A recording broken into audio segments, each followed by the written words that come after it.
Out of the water and into the thunderous sea. These waters are raged on by this vicious war between this weary captain and his crew that's gone bonkers. So they're staging a revolution. Our golden boy here gets himself surrounded, but he's no quitter. He tries to fight off his own old crew, but sadly he's quickly taken out by this dude with a gun. Down to a watery grave he goes, and who's there to catch him? Why, it's none other than Godzilla. The hardy crew freaks out, but what's weird is that this boy jumps after the giant lizard and he sees it retreating to a secret underwater cave. Little did everyone know that this event will change the oceans forever. Years pass, and this amazing town was built in the middle of the sea. In this floating town, you'll meet the hardiest crew to ever grace the 7 seas.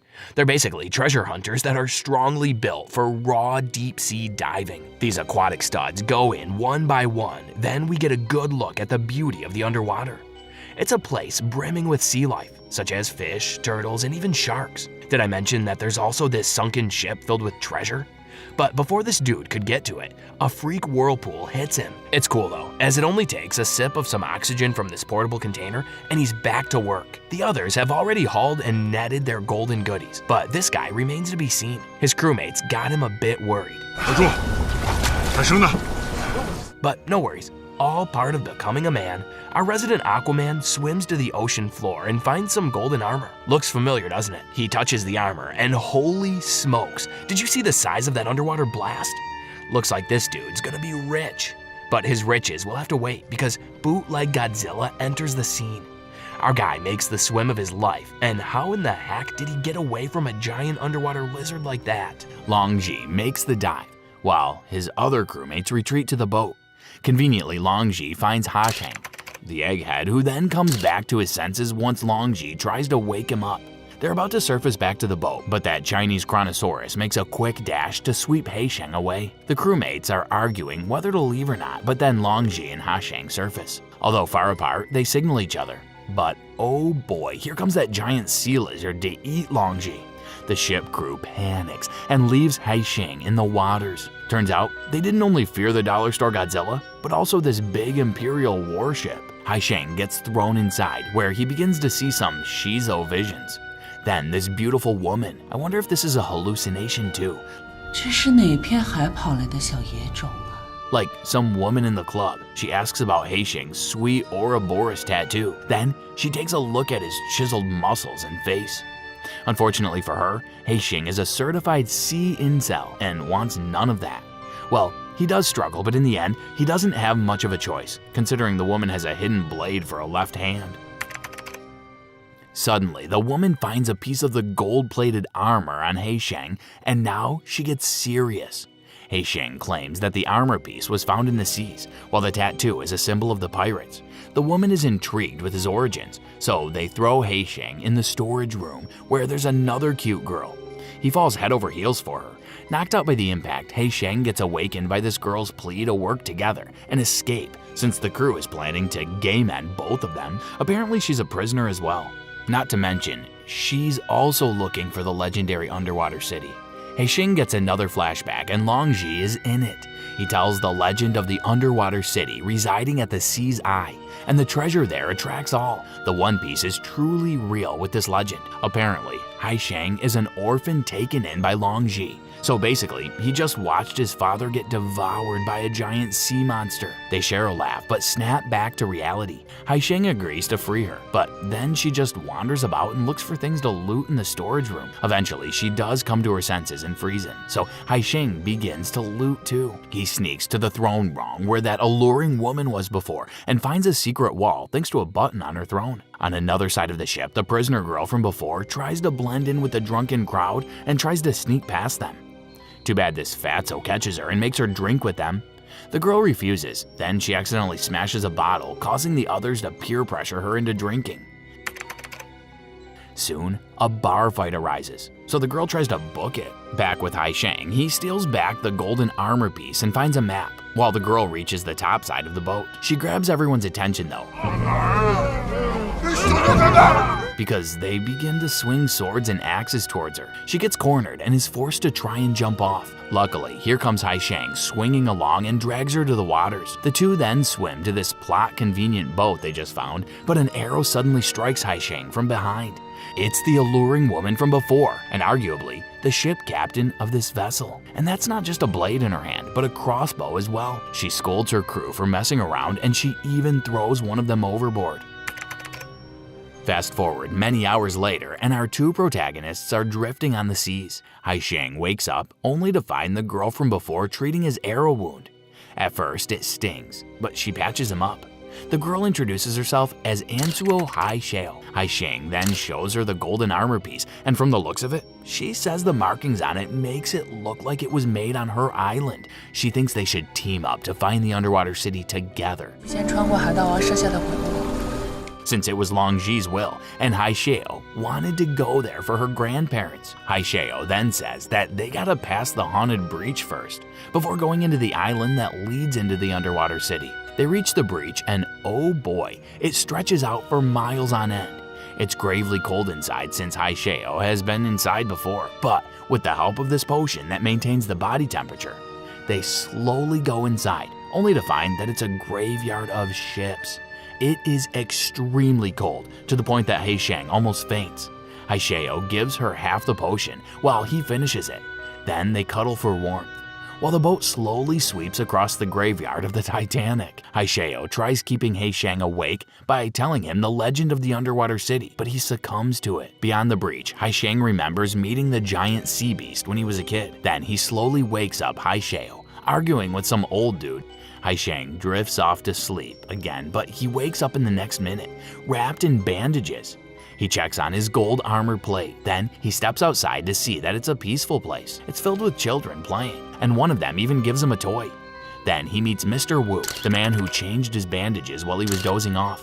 Apparently, he also gave him some medication to accelerate the healing of his arrow wound. Then Haisheng finds the prisoner girl. She's got fresh clothes and food for Haisheng. Then he thanks him for his help. Mr. Wu is a very intelligent scholar, so now it's time to talk about that ancient golden armor plate. Mr. Wu gives Haisheng a book where different patterns are identified. Once all the bookworming is done, it's time to set some sights. Haisheng shows Haisheng and Mr. Wu around the island, where you can see the beaches are protected by the same breach from before. Haisheng then shows Haisheng and Mr. Wu a waterfall called the Golden Shard. Then they try to scale a mountain, trying to learn more about the legend of the underwater city. It's a long journey, filled with more climbing, hiking, and walking towards open fields and jungles. Over the course of their journey, they do enjoy their company with each other. Then, they wrap up the day with more boring research and paperwork. On the other side of the seas, the captain from before seems to be on their tail, so she sets her sights on the haunted breach. The crew moves the ship. Then, the captain starts the ship's flamethrowers. The next day, Mr. Wu, Haisheng, and Haisheng do some more research and travel. Then they reach a peak where Haisheng realizes something with the beautiful view. Apparently, Haisheng saw that the ship in the Pirate King's diary is actually a land formation, which is found over there. They get to the breach near the landmark, and Haisheng is confident he found a way in. Hold your breaths, because it's time for a really deep dive. Swimming nearly to the sea floor, Haisheng finds an underwater crevice. So they swim through it, and there's a massive underwater cave. Since it has a large air pocket, they can safely swim to resurface and breathe. It seems like this is a man-made cave, so they begin to walk around, and they find some stairs, some rope, and some torches. They scale the massive hole slowly. Then Haisheng drops her torch to see how far down it is. Surprisingly, it's not too far down. They make it to the hole's floor, where they walk deeper and deeper into the inner chambers. Haisheng begins to see some repressed memories of an armored man and some kid, so Haisheng goes further than his peers. They do catch up to him, but Mr. Wu hurriedly warns them about a raging current about to send them all into Davy Jones' locker. Realizing it's too late to run, Haisheng puts himself before Haisheng and inadvertently blasts an ice beam out of his hand. Looks like the Lin Kuai have found their next Sub-Zero, escaping with their lives intact. The two can't believe what just happened. Then Haisheng is bewildered by this larger cave. Dr. Wu is already ahead of them, and he says he's found a map of sorts, so he invites them to come and see. The map is so complete, both Haisheng and Dr. Wu claims that his map has the location of the entire ocean. Soon, the two have unearthed the location of the underwater city. Haisheo is still freaked out because of Haisheng's ice powers, so now she comes and asks what he really wants with the underwater city. With this in mind, Haisheng has another flashback of the kid and the armored guy, and that might be him and his father. It looks like this isn't his first time here. Flashback over, and Dr. Wu and Haisheo deduce that he might be one of those legendary pirates. 都有海盗纹身。 Since he has the tattoo and all. She claims that Haisheng lied to her, but he claims that he's just from an ordinary fishing family. Of course, Haisheo feels betrayed, but then a large crash shakes the entire crash. Haisheo takes this chance to storm out. Then Haisheng tries to chase after her. Dr. Wu stops him because there's bigger matters to attend to, like how he suspects that pirates are outside the cave to pillage the land in search of the underwater city. Dr. Wu then realizes that Haisheng is the son of the legendary pirate king, Hebo, and that his real name is He Dongsheng. Whichever it is, we're sticking with Haisheng. Haisheng is in denial, but Dr. Wu says he's the only one who can open the key to the underwater city, so he runs away. Getting to the shore and leaving Dr. Wu underground, Haisheng spots the people being taken hostage by the captain and her pirates. He rushes to her, but it's many versus one. That's until Dr. Wu tells the pirates to stand down and bow. So everyone bows, even the captain. There's Dr. Wu's true colors.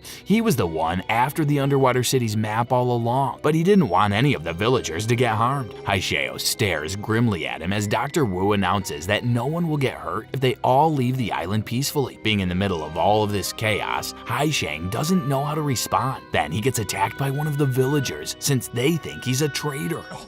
都在骗我。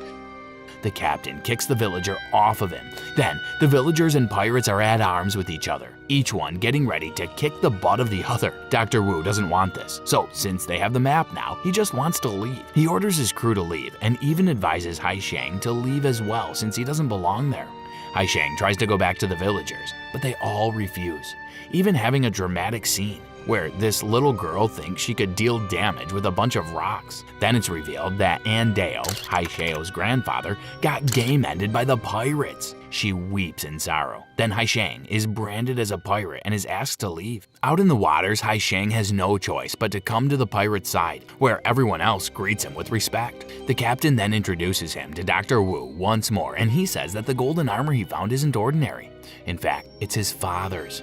Dr. Wu asks Haisheng to help him find his father. Then he wonders how his father bit the dust. The big reveal is that Dr. Wu and the rest of the crew were responsible for that because he felt like Hebo betrayed his crew and the rule of the pirates. They were on the cusp of finding the underwater city, but he refused to give the location. 这就是海盗的命。 Dr. Wu goes on his stereotypical villainous rant about how they need the power of the underwater city so that they could protect themselves.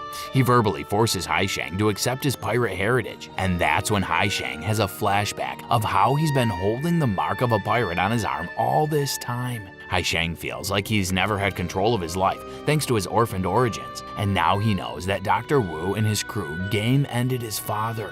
He begins to angrily face his burdens, specifically with a wimpy war cry that actually has enough power to break the aquarium behind him. The captain was about to forcibly restrain him, but Dr. Wu holds her back, and he's stunned by his anime protagonist powers. He says as long as he stands as the Pirate King's son, he will be the new Pirate King, and the underwater city is theirs for the taking. Set a course for the underwater city.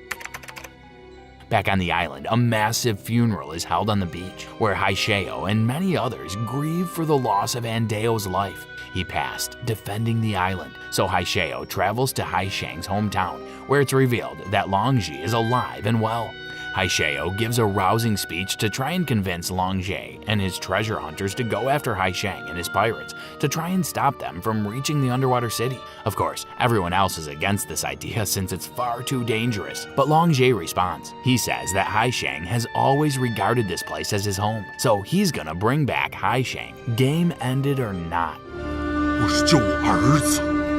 In the pirate ship, Hai Shang has crossed over to the dark side. He now dons the pirate's armor and leads them to the underwater city. He opens the whirlpool to the underwater city and the pirates cheer. That's until an unknown boat is seen following them. Looks like bootleg Godzilla is also following close below. The unknown boat gets close, but the pirates don't worry because it's just a fishing boat. Lesson 1. Never underestimate your opponent. Just as I was saying that, the pirates get boarded. It's the treasure hunters. A fight breaks out, but Hai Shang stops the captain from game-ending any of them. The treasure hunters regret leaving Hai Shang that day, but the captain says that they won't see the end of this day. Until, of course, this massive fleet approaches the pirate ship. Hai Shao then boards the ship and pleads with Hai Shang to go home with them. Hai Shang, on the other hand, has his destiny to manifest, so he leaves her to read. That's when Hai Shao reveals that Hebo betrayed the pirates in order to protect the world from the power of the underwater city. Hai Shang doesn't take any of this because he still thinks Long Ji is a lizard chow, but enters Long Ji. Hai Shang reunites with the father that actually raised him. 爹没有死，只是一直找不到你。 But then he's struck by something. The same gun that ended Hebo has ended Long Ji. With this rage, the battle finally begins while Dr. Wu gets in gear for the underwater city. Hai Shang now remembers everything that happened to Hebo, his dad, and as a kid, he dived after him when he fell to the seas. A clash of muscles and swords still rage on, but then the ship begins to sink into the whirlpool. Hai Shang then protects Hai Shao from the captain, but his powers don't come out. Godzilla to the rescue as he chimps on the delicious captain. Hai Shang then decides to go after Dr. Wu in the underwater city so that he could stop this madness once and for all. The whirlpool wasn't just a water vortex, but a dimensional one as well, because it sends Hai Shang to a secret land. Welcome to the underwater city. Hai Shang then catches up to Dr. Wu, who's trying to harness all of Underwater City's powers from a golden pool. The two meet and predictable dialogue occurs. 我感觉就像重生了一样。